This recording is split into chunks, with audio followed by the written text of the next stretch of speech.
Did the Clippers make the right move by trading for Rondo?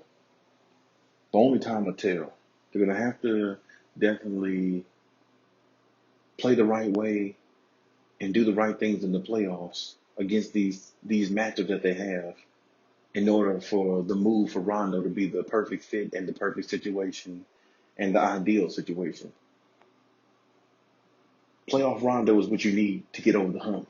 But does he fit with this team? That's the question I have to myself. But I'm only having that question because the playoffs hasn't arrived yet. But we're here now. So all our questions that we have will be answered, and they'll be answered in a high fashion. Now, I personally believe Rondo is a good move, is a good fit for the Clippers, but I think it's only a good fit based upon what rotation that Ty Lue puts him in. And let me explain. I believe he fits really well with Paul George and how Paul George plays.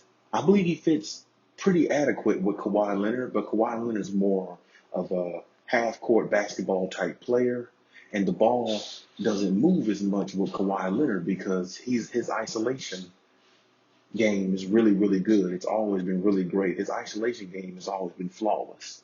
So I feel like Rondo benefits Kawhi Leonard, but I feel like he benefits Paul George more just because of the faster pace, and Paul George moves off the ball better than Kawhi Leonard does. Kawhi is more half-court isolation, which is actually more feasible for the playoffs. Because in the playoffs, the game slows down more. It's more of a half-court game, and it plays more into Kawhi Leonard's strengths rather than Paul George's strengths, which is one of the reasons why I think Paul George has struggled in the playoffs, because the high, fast-paced basketball just doesn't really work too often in the postseason because you're playing a team 4 out of 7 times. There's nothing that you can really do that can surprise them. It's just that when you run sets and plays, they have to be executed to the highest degree. And when you run the play in the set of getting Kawhi Leonard 17 feet from the basket in isolation, well, that's where Kawhi Leonard thrives the best. And that's what I'm saying. I think Rondo is a perfect fit for the Clippers. I just feel like he'll be even more of a perfect fit, or it'll look that way, depending on how Ty Lue puts him, how Ty Lue plays him and what rotation does he play him with. Because I think Rondo plays great in the rotation with Boogie Cousins, Paul George, and the rest of the crew. You see what I'm saying? Like the Reggie Jacksons of the world, this, and that. That's why I think Ty Lue does it where he gives Kawhi more or less the first quarter to operate and do what he does with Patrick Beverley.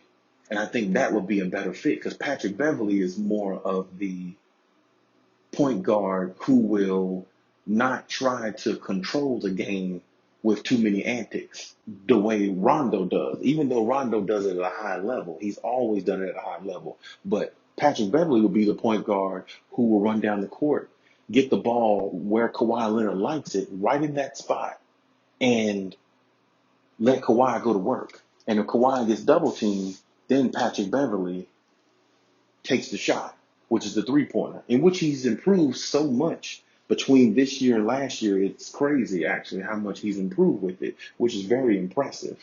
Cannot lie. Got to be real about that. But like I said, I think that's where Rondo will be a perfect fit for them. And that's where I think that'll help them excel in the playoffs.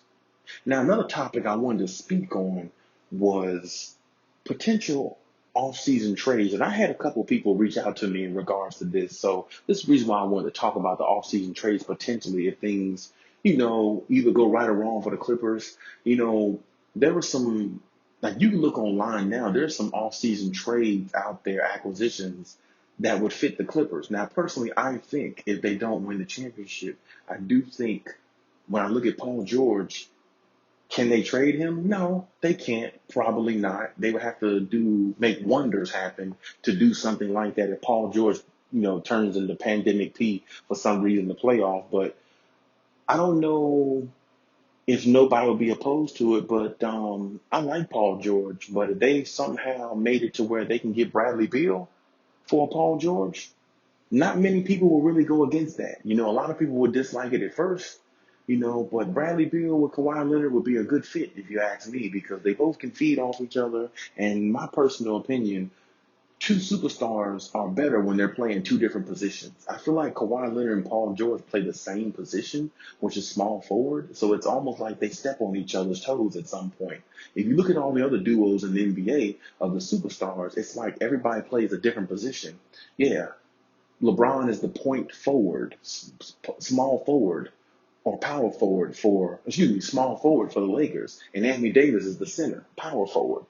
You see, KD is a 7-footer. He's more of power forward center. Kyrie, point guard. James Harden, shooting guard. You see, it's like, to me, it flows better when you have two superstars who play different positions because they don't factor each other out. They actually really help each other in different ways. So that's just my opinion and my take on that. But I'm not saying that Bradley Beal would be a better fit for the Clippers than Paul George, but he will be at least just as good as Paul George with the fit of Kawhi Leonard there, just in case he turns into Pandemic P for some reason in the playoffs and they think about getting rid of him. If that happens, then I think the Clippers should look at somebody like Bradley Beal and possibly make wonders happen. I mean, hey, Steve Ballmer got billions of dollars. He could make it happen if he wanted to. But hey, the Wizards got something good going on there right now with Russell Westbrook. But I mean, hey, Russell Westbrook is not Kawhi Leonard either. So I mean, I don't want to confuse anything there.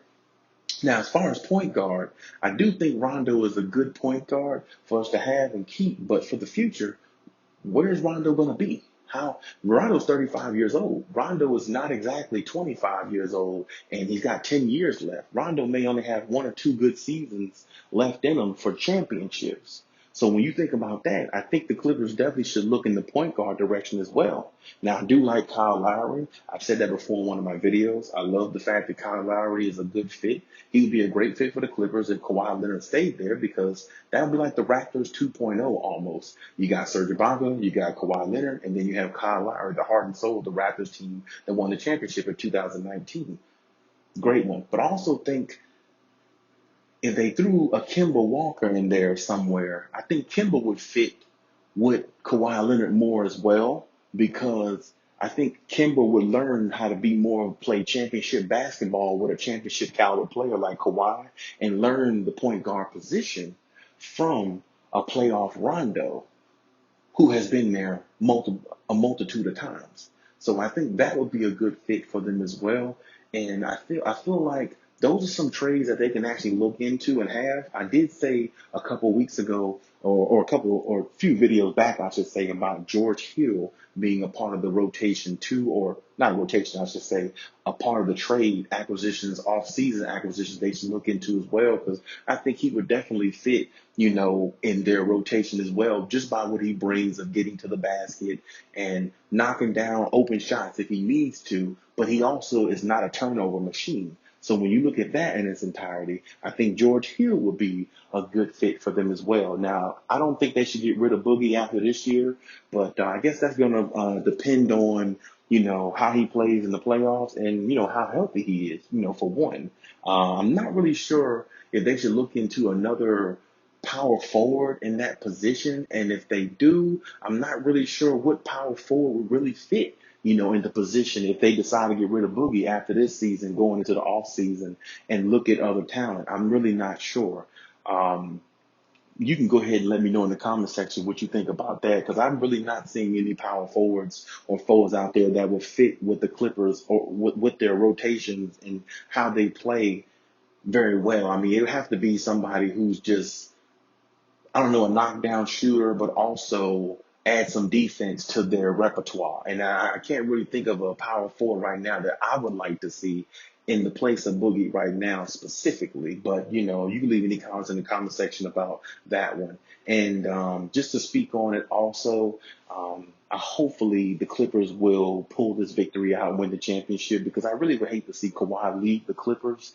But I know if Kawhi doesn't win, I definitely believe he'll think about it a whole lot more rather than less, because he's all about winning championships and he's always been that way. And that's the way he's always been wired. And hopefully they keep Kawhi Leonard, because it doesn't matter who they trade for, point guard, shooting guard, power forward or whatever changes they make in the off season, because it just seems as if, changes are always made in the off season in regards to teams winning championships or when they don't win championships. There's always changes made on every team, seem like. So my thing is this: whether they win the championship or not, like I said, the main goal is to keep Kawhi Leonard, because the fact that he didn't sign a big contract like Paul George, I think he's just primarily waiting to see exactly what happens in this playoff before he makes a decision. And hopefully he stays with the the Clippers, because, like I said, I find him being, I like to see Kawhi in LA because he's from there and everything like that. But like I said, that's just my opinion on it. Hopefully everything works out with that. I really kind of don't know how I would feel about him in Miami or maybe even the Warriors. I think some other rumors were spreading, about that. But as far as the shooting guard, I did want to touch on that. That's going to be a position that's going to really, really, you know, um, make headway for the Clippers in the offseason, I think, because how Reggie Jackson performs in the playoffs is really going to make people have their eyes open and watch and look at that position the most. Because Reggie Jackson, I feel like sometimes he looks like an and one player, kind of like a trick player or something like that. But in the playoffs, that's not going to work. So all the jumpers that he was hitting in the regular season, I hope he makes them. But if the Reggie Jackson thing doesn't work out, I really think the shooting guard position is the position we should look at the most and try to figure out exactly um, where we should go in that position, because I think that'll be the most important besides the point guard, of course. I still think Rondo can hold it down, for 1 or 2 more years. And I still think Patrick Beverley is only getting better, even though he's getting a little older himself.